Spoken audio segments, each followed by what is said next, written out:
furniture, appliances, mattress. Fam.news. How did Jason Friedman go from working on world-class productions like Fleetwood Mac and Fiddler on the Roof to creating customer experiences for brands like Nike, Adidas, Disney, and Harvard? You are about to find out, and we are so excited. Yes, we're fans. Oh, and good news. He's now focused on helping entrepreneurs. The Dos Marcos Show begins right now. Kinsley Vegas Market's coming up right around the corner, and I'm really fired up because the fam's having another meetup. So if you're listening to this now, which you clearly are, come and join Koalify and the fam at Vegas Market for drinks, music, fun, and the chance to win $1,000 in cash prizes. Woo, $1,000, baby. It's all happening. You know what we're going to do? Let's make it happen at the Englander Showroom. So 4 p.m. Monday, January 30th in C1596. That's the Englander Showroom. Let's meet up. I'm pumped. Let's do it. And you know what? You're going to be going out to dinners, and before you get in that cab line, come have a little cocktail and enjoy a few minutes with some friends. When you're in Vegas for Market, don't miss Ergo Motion's redesigned showroom. There's a brand new entrance, and they're still in B1380. You know, they have an all-new category expanding innovation lab you got to see. Yeah, and their Just to Amazing retail program is designed to drive consumer education and business at retail. Ergo Motion 1380, don't miss it. Yeah, that's B1380. I said don't miss it. Welcome to the Dos Marcos Show with Mark Kinsley and Mark Quinn.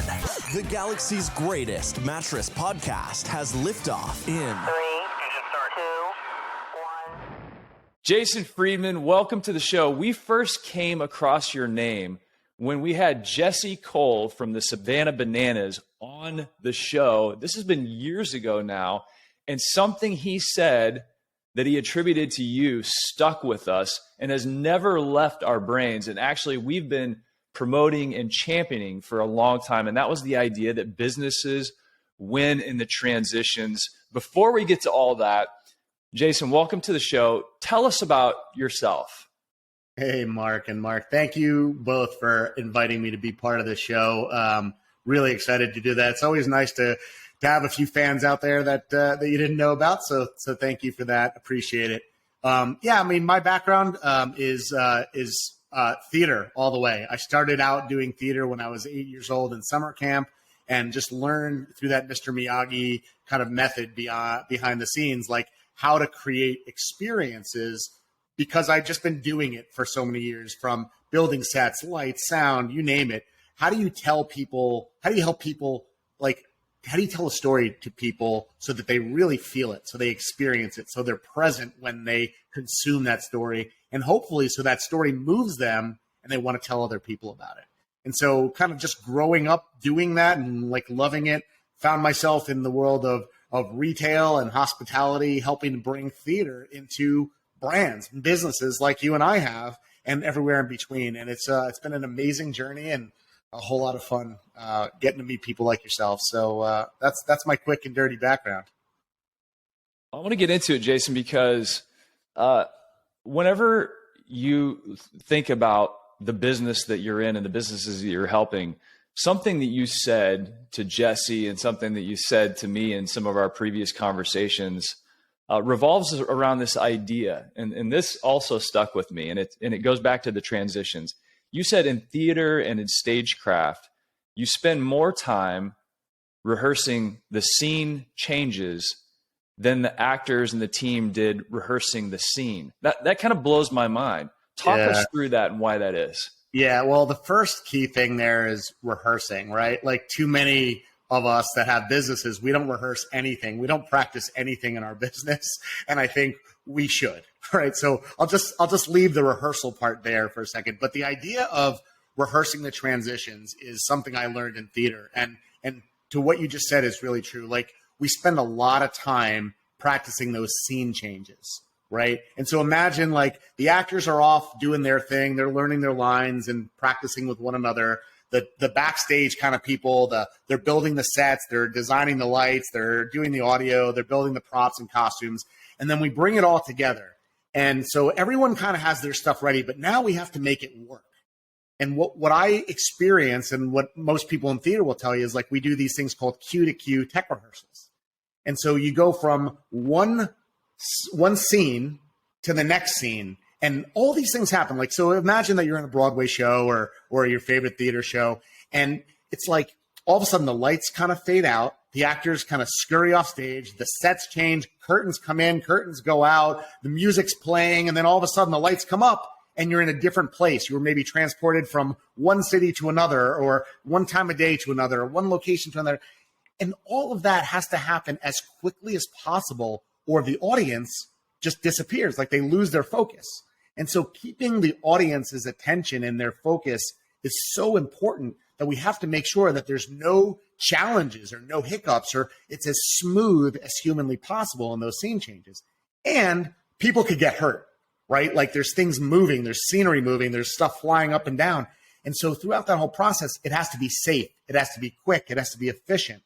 And so we think through all those transitions, like literally to the point of like, should a costume have snaps or zippers are thought through, because if they have to change the costume quickly, zippers could get stuck. They're not as fast as a snap, or Velcro or whatever. So like every moment is choreographed and thought through. And then we go back and we rehearse it. We go from the cast standing there, and then we go through the scene change, and then the cast is in the next spot. And we go through that back and forth so that we don't lose people in those transitions. And there's different kinds of transitions. Some are visual. You want to see the transition happen, and we want people to pay attention to it. Some, they're blind transitions where we want it to be in the dark. But from whichever way you go about it, when we don't think about the transition, so a customer goes from you sold them, now they go into production or operations, or a customer goes from one lesson to another, or they go from one part of your store to another, or they just bought their mattress and now they're waiting for delivery and they have to deal with scheduling, or whatever that happens to be. In those transitions, we can make or break the sale. We can make or break the experience. We can make or break what people will talk about later and how they'll share with everybody how they felt about going through that process. So if we took I it, think it's super important. If we took it as a truth that, okay, everybody's going to rehearse, your selling script is going to be tight, probably not the case, but we hope that's going to be the case. We were talking about transitions over the past couple of years in terms of all those clunky little handoffs, or all those clunky and sometimes terrifying transitions that people go through. Everything from the moment that I pull into your parking lot until the moment I grab the handle of your door, that's a transition. Going through that threshold and then approaching that which they fear the most, which is the salesperson, that's a transition. And we're trying to get people to think along those lines. When you imagine even just those two transitions that I mentioned, what are some things that come to mind from your experience that people could be thinking about how to engineer that experience? Yeah, well, that's an amazing question. Thank you. Like, the first thing I like, imagine anything that you've experienced in your own life that just felt like fluid and effortless and frictionless. Like maybe it's when you were at a theme park. Maybe it's when you went to a park. Maybe it's when you were a kid and something happened. Like fine, you can steal or borrow ideas from any industry, any place, business or otherwise, that like inspire those kind of moments. So I wouldn't start by what they're doing. I would start by how you want them to feel, right? So like when someone's coming up to your door and they're about to open it, what do you want them to feel? Do you want them to feel welcome? Do you want them to feel excited? Do you want them to feel scared that a salesperson's going to vulture on top of them and like attack them and like they're, like fresh kill? Like, what do you want them to feel?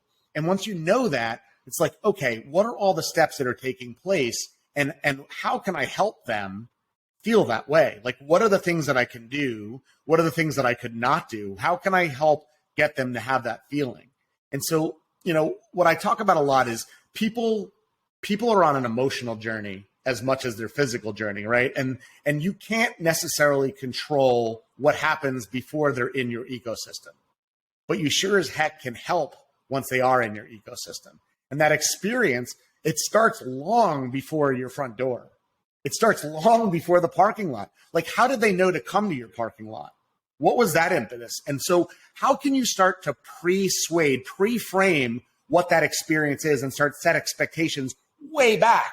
Like, I like to talk about onboarding like a customer. Like, how do you set them up into this environment where they're introduced to your brand, to your products, to your services? What's going to happen for them? And the earlier you start, the more runway you have, the more you set expectations, the more likely you're going to be able to help control that experience. So if you care about how they feel when they're grabbing that door handle and opening it to come in, you need to back up and like think a little bit earlier. That's where you start making it better, in my opinion, right? So I got to ask you a question about that, because when you talk through this, Jason, it's so like it makes so much sense. And it's not what people say, it's how you make them feel. So I'm with you there. What is it, Jason, about guys in business today? On your website, it says 80% of CEOs think they deliver great customer experience.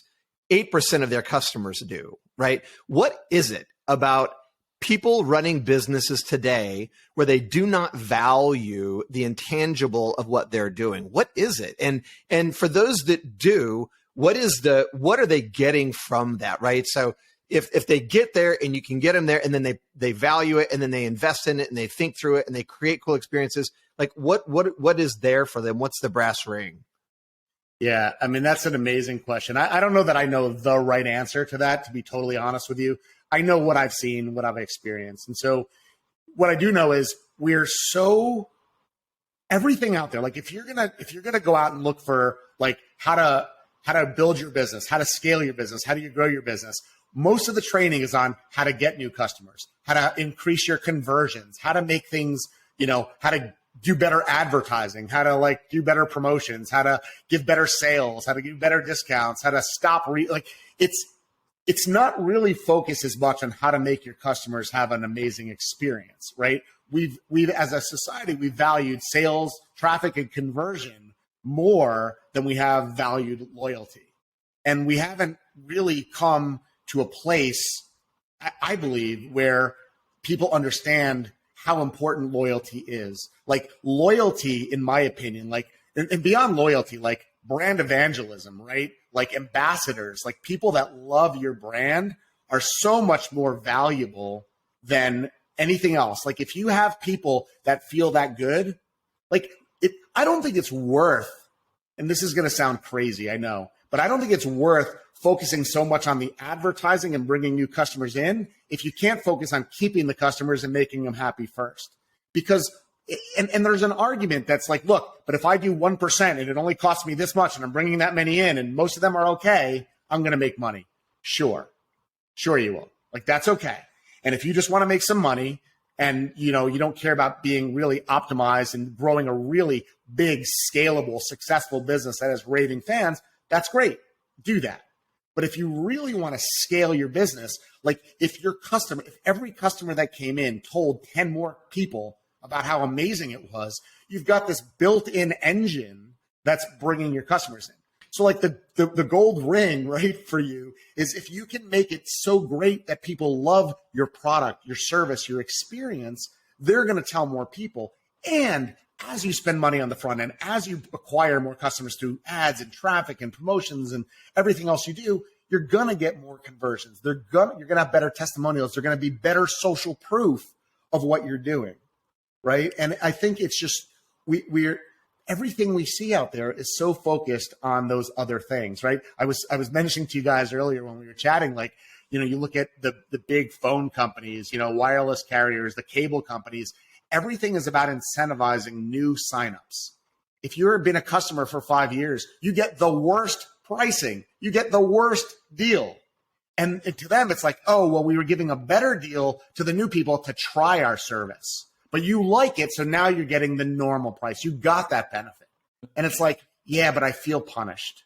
I feel punished. Doesn't matter if they are actually being punished, but they feel that way. I've literally changed service providers for that very scenario because they would jack up the bill and I would see TV advertisements and I would say to them, wait a minute, what about me? I've been paying you money. Like, shouldn't I be rewarded for that loyalty? And, and it doesn't happen. And, in our business, especially on the mattress, furniture, retail side of things, you're in a durable goods environment. And so you have people that are going to buy a mattress and hopefully, it lasts, 7, 8, 10 years and you're not going to have any problems with it. But really, when you buy that mattress, I think the opportunity for us is not to have a transaction, but to begin the process of transformation, transforming their sleep. Because although we know that good sleep is the product of a lot of different factors, including small decisions and that one major purchase. If you get a new mattress with the promise of better sleep, and you don't sleep better, they're going to blame you. So I think it's an opportunity to do what you're talking about, create the loyalty through creating the conditions and the coaching and the environment for helping them deliver better sleep, and then asking them for a referral later on. 100%. So then, like, here's the question, right? If you helped them get better sleep, what would they say to those friends and family members and whatever? Like, if you're struggling with sleep, and many of us are, right? Like, that's a big freaking problem, right? If you get that sorted, like, you tell a lot of people, because, like, you're feeling great, your life is better, your relationships are better. So many things snap into a way that's functional for you. It's such a big deal. You're going to tell other people. And if the business, the salesperson, the store where they bought it is really copping to being a friend, an advisor, a supporter of that person and helping them do that, they're going to pay it back. They're going to tell other people. They're going to be like, you got to talk, not just the store, but you got to talk to Mark at this place, because he literally asked me the right questions. I was overwhelmed when I came in. I didn't know where to start or what to do. Like, I was freaked out. It's one of the biggest purchases I've made in my house in a long time, and it's really important. And he took all of the problems away. He asked me really good questions and set me up for success. And guess what? Like, it's literally made my life a million times better. Jason, it's so funny because we did this research, and when we talked to consumers out there and we asked them about, hey, how do you help solve sleep problems? Mattresses were at the bottom of the list. And as I'm listening, which is crazy, right? Because you're sleeping on the mattress and it can make a big difference. But what's so funny about when I'm hearing you talk is people go, okay, we're about the mattress, and here's the size, and here's the construction, and here's what's in it. And if you're selling the mattress and then they get it home and they sleep better, you're never going to get credit for helping them solve the sleep problem, because you were never about sleep to begin with. Does that make sense? Right. Yeah. And so here's the question, right? Like, if you're going to onboard your customers, right? If you're going to help them have a better journey, like, I'm going to hit pause for a second. I'm going to go to the restaurant world, because I'm going to talk about this in context of something different, right? If I go to a restaurant and I have an amazing waiter, waitress, like, that person is really top notch at their job. They probably, like, it's like, I love, like, people like, hey, what do you like on the menu? Well, I don't know anything about you, so what I like is irrelevant. Let me ask you 3 or 4 questions so I can actually tell you what I would recommend for you, right? Or I might say, I love the salmon, but let me ask you, like, do you like fish? Like, what are your favorite kind of foods? Oh, here's what I recommend, blah, blah, blah, blah, blah, right? At the end of that meal, if that waiter or waitress is like, hey, listen, like, we loved having you. Next time you're thinking about where to go, come on back, ask to be in my section. I'd love to have you back again and serve you again. It was my absolute pleasure. You guys are amazing, whatever, right? All of a sudden, like, they're going to, like, think, oh, well, I should come back. I was invited back and I should ask for Michelle, right? Now, if Michelle says, hey, come back and, like, tell your friends, we'd love to, like, that's what we're here for. We're here to serve people like you. So invite your friends. She might actually go tell some other people, because that doesn't happen every day. Now let's go to the mattress store, right? Like, if you start having better sleep, I want to help you and all the people in your life. Like, if you're all having better, sleep, your relationships are going to all be better. Like, how can I help other people? It's like, what can they be asking? What can they be putting in, in the conversations that they're having with customers that would help them to think about that, right? Like, I want to know how you're sleeping. Is it cool if I call you, like, 1 week from now and just check in and see how you've been doing? I'd love to make sure that it's working. Maybe we have to make an adjustment on the pillow you're using, but let's get you started. I'm going to call you in about a week. I'm going to check in on you. Like, that's your mattress guy or gal for life. Like, you're never going anyplace else.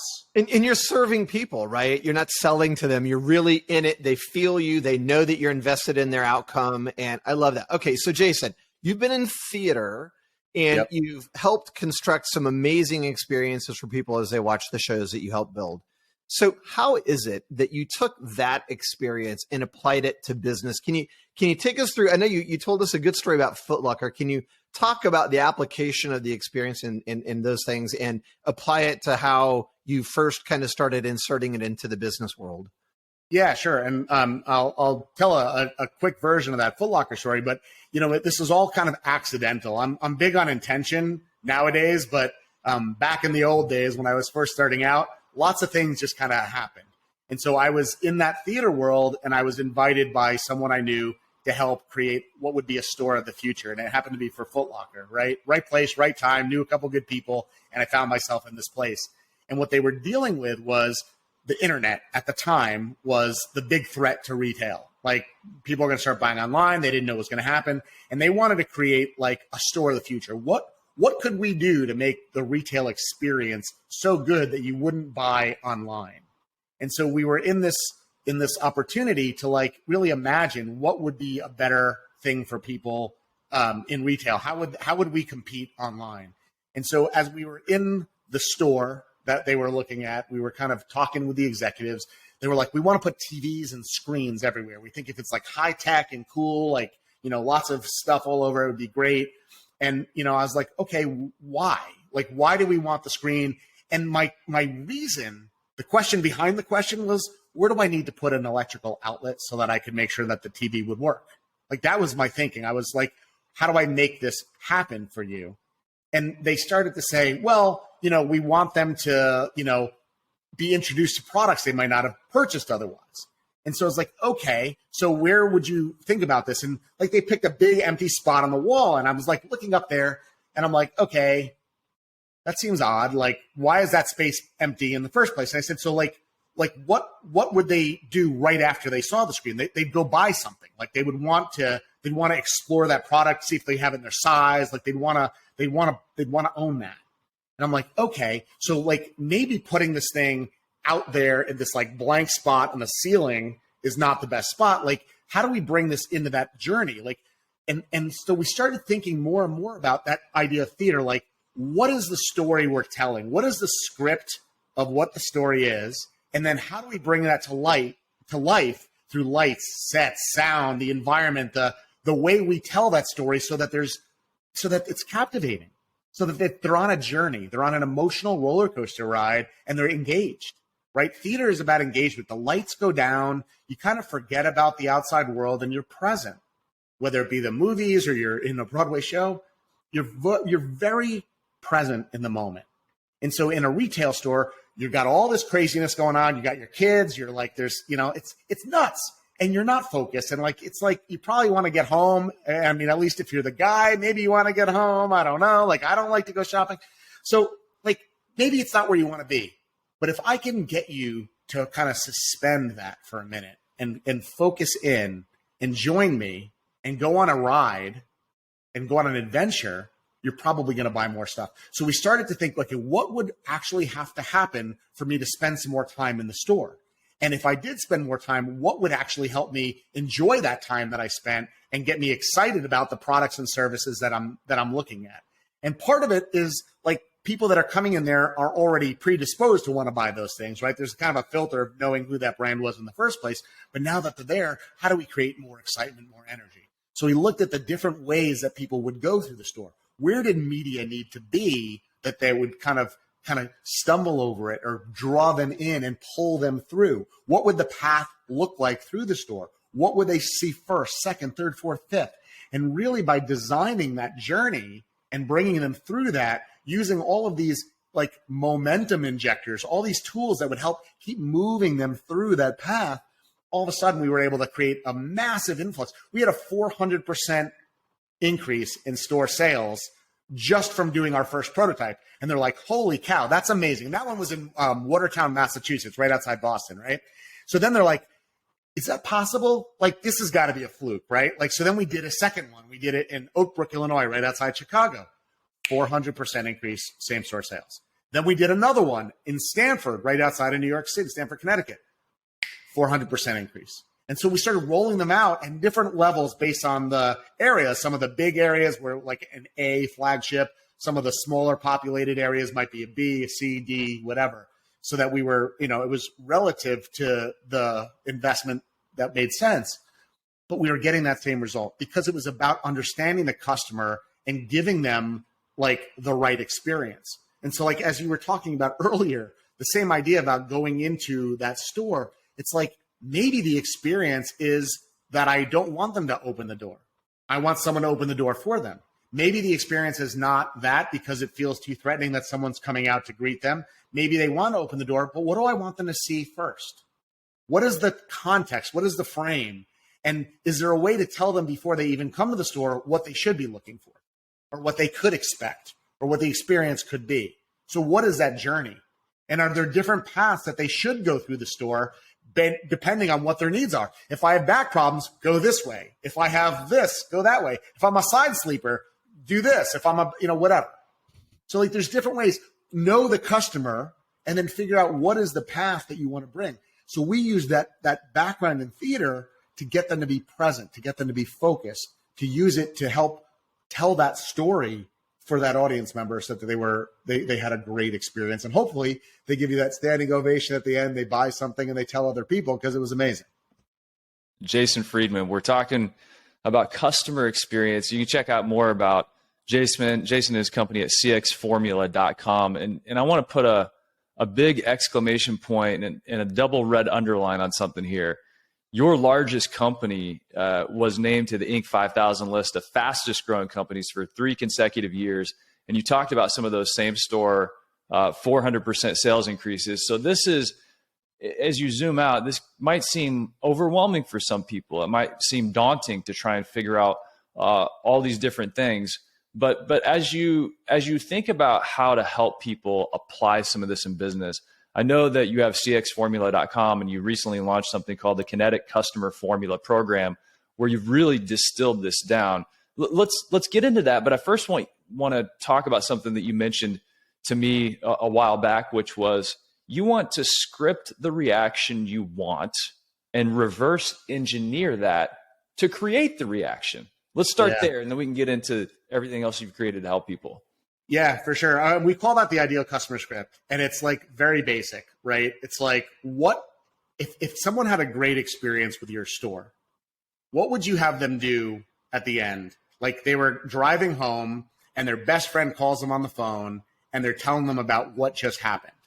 What would you have them say? Like exactly what would you have them say with juicy, vibrant, words, adjectives, and like use whatever you can to explain what happened, and do it through like the journey that you went on. Like, what were you thinking and feeling when you came in, and how did that help you, and what was the outcome? And like, if you do that, like you're making it up for sure, right? You're imagining what it could be, but like it gives you a roadmap of what kinds of things you need to do to get them to have those reactions. So an example, right? I'm going to use an event as an example. A good friend of mine, her name is Victoria LaBombe. She's one of the top performance artists, and she teaches people how to be amazing on stage. She's written an amazing book called Risk Forward. Just an amazing entrepreneur, amazing artist, amazing creative person. She was doing a big event, and she said to me, "Hey, listen, I've done a lot of workshops. I've never done a big event. Can you help me? Like, it needs to be amazing." And I'm like, yeah, absolutely. Let's do it. And so the first thing we did was I said to her, we got to do the ideal customer script. I need to know what you want when people leave. What exactly do you want them to say? And she went through this rant. I turned on the recorder on my iPhone, right? Nothing high tech. And I was just like listening to the things she was saying, and she was going, and I'm like, tell me more about that. Tell me more about that. And she's going and going and going. And like, she was saying things like, they anticipated like my every need. Like when I thought like I needed to take notes, they had pens, they had paper, they had notebooks. Like I wanted to have like a way to like, color code, blah, blah, blah, blah, blah. So they had this and that. She's like, I have been to so many events. This is hands down the absolute best event I've ever been to. She's like, that's what I want them to say. Right. And so she gave me all the things that needed to happen, all the, like we needed notebooks and pens, and there's lots of like little nits and gnats and details, which is important, right? Because you need to know what you need to have. She's like, when I went into the bathroom, there was like, it was like going into a 5-star hotel, and they had all the stuff, the concierge-y kind of stuff. Like there were toothbrushes so that if people are interacting and doing like scene plays and role plays and whatever, and they had lunch, they didn't have bad breath. So there were toothbrushes with toothpaste in the bathroom. And she went into every detail. And of course, we did all that. And those are all things that people talked about. But it was amazing. And so during the event, she would say, you know, I know you all go to a lot of events. And we have done everything in our power to craft, choreograph, and stage the best event that you've ever been to. And I want to know what you think. And I don't want to hear about it at the very end. Like if there's anything we can do all along the way, at the back table in the room, there's a series of yellow forms. Let us know if it's too hot, too cold. You think if we did this, it would be better? We want to see if we can fix things real time to support you and serve you. So let us know what you think. I want this to be the best event you have ever been to, even if you've been to 1,000 events before. And so everyone's running around saying, oh my God, this is the best event I've ever been to. And I've been to 1,000 events before, because we gave them the words we wanted them to say, but put all the things in place to support that experience. And so when it came time to sell tickets to next year's event, we had over 80-something% of the room buy a ticket in advance for like several $1,000s. It's not a cheap event. And so it's the power of being clear, of having a high resolution image of what you want the result to be, is like, there's nothing like it. And it gives you like permission to then start to think through how to do it. You're not thinking about how you're going to do it when you come up with this whole like amazing script of what people would say. But it's also not about like the results. You're like thinking about one person. Pick your best client. What would they be saying? Write the script as if they were saying it and have fun with it. You don't have to do it all. You can adjust it. You can edit it. You can change it. But getting that level of clarity, so many things become very, very clear, very doable, very actionable, understandable. It's a powerful exercise. And something and it you sounds said to hokey. me, it doesn't sound hokey. To me, it sounds like some of the very difficult work for people who haven't done it. And it seems scary whenever it's foreign to you. And so getting in there and digging in, and sometimes it takes a guide, you know, somebody like Jason, Quinn and I have done this with people, because we think it's so important to be clear about who you are and what you want to have happen. And you said something to me when we talked previously, Jason. You said clarity equals energy. Tell us more about that. Yeah, that's from my coach, Dan Sullivan. So Dan Sullivan, strategic coach, I was in that program for over 14 years, and the man kind of single-handedly did more for me than any other human on the planet. So I love the guy to death. But one of the things that he would always say is clarity equals energy. And lack of clarity it's tumultuous, right? It adds pressure and stress and anxiety and fear of the unknown and all these other things. Like, you know, whenever I would feel out of sorts, I would like try and make a list of all the things going on, because the clarity of just knowing what it is would immediately snap me out of it. So like as simple as like just like a mindset exercise, like that would apply for me, right? And to this day, I still do it. Like, why am I feeling kind of funky right now? Oh, wait, like here's the list. Oh, I got that email. I forgot about that one email. Like set the whole day in a bad tailspin, and I didn't even know why. Now I can compartmentalize that. Now I'm in a better place. So like clarity can equal energy in that context. Clarity can equal energy, like we're saying, like with this vision of what you want that result to be, right? There's a lot of power in that. So yeah, I think it's just he illuminated that for me many, many years ago. And as much as I could share, you know, that kind of a message from him, I do, because it's helped me quite a bit.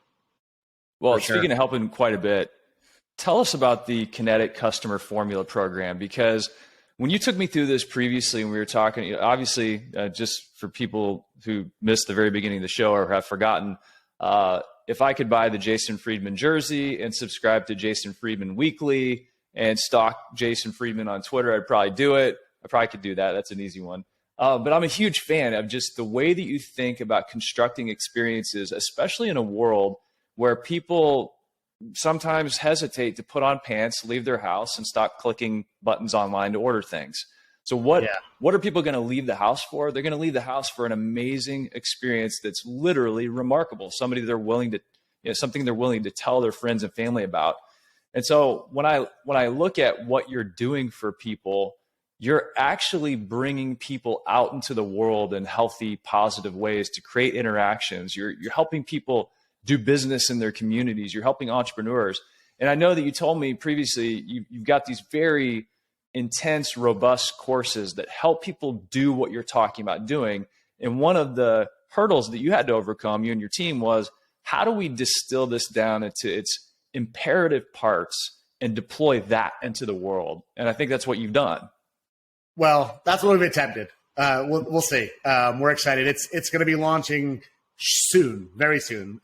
So keep your eyes peeled if you're interested in learning a little bit more. But here's the thing, right? We were selling, teaching, training how to create a great experience. Now, there's a problem with that, right? The first thing is, like, you can't create an experience. People have an experience. You can create opportunities for people to have an experience, but you can't actually create it in and of itself because it's something that people have, right? And so, like, as much as we talk about it that way, like, the reality is an experience is something that happens on the side of the customer, right? And it can be positive, negative. They're having one, whether you've done it by design or default. Like, no matter what, they're having one now. Why not give them a good one, right? And so, like, that's how we taught this whole thing.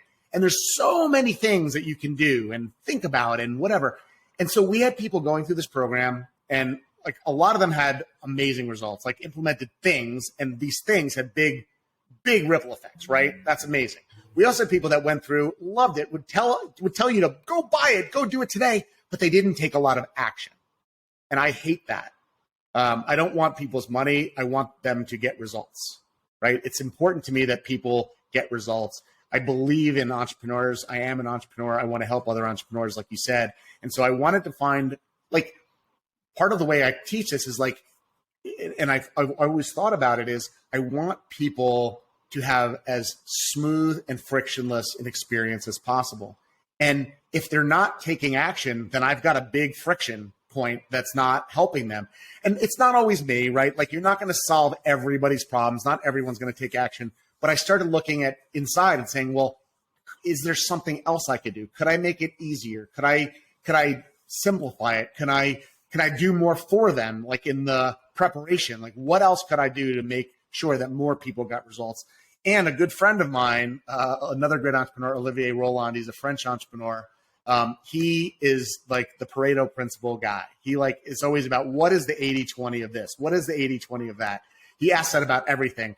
And he's not lazy. He's super focused. He gets a lot of work done, but he wants most of his time to be in his personal life, not his business life.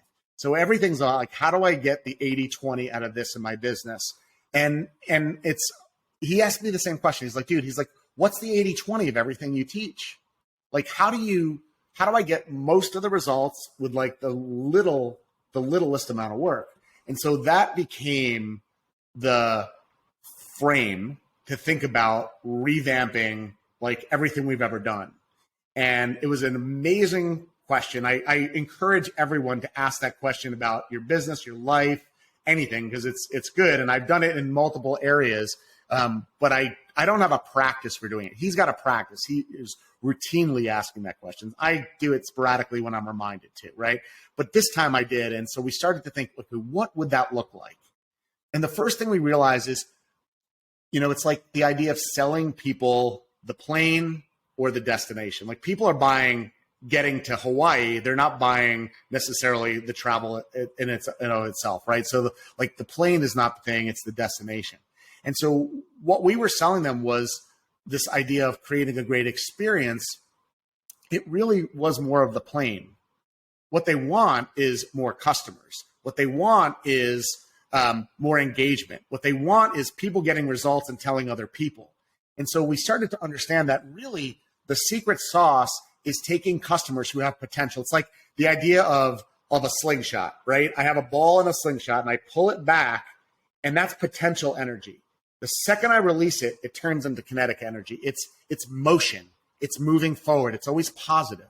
And what we all want is that. We want kinetic customers. We want customers who are moving forward, who are active, who are engaged, who are commenting, who are consuming our content, who are doing the work, that are getting the results. And so really what people want is that. They want kinetic customers, whether they know the name or the terminology or not. That's what we found all along. The way we help them do that is through experience and momentum injectors and tools that we have to make the experience better. But ultimately, it's about movement. It's about positive momentum for customers and taking them from having all this potential and all this opportunity into helping them get those results and tell other people. And so we've put together the program in a very unique way, I think. You could bounce on it.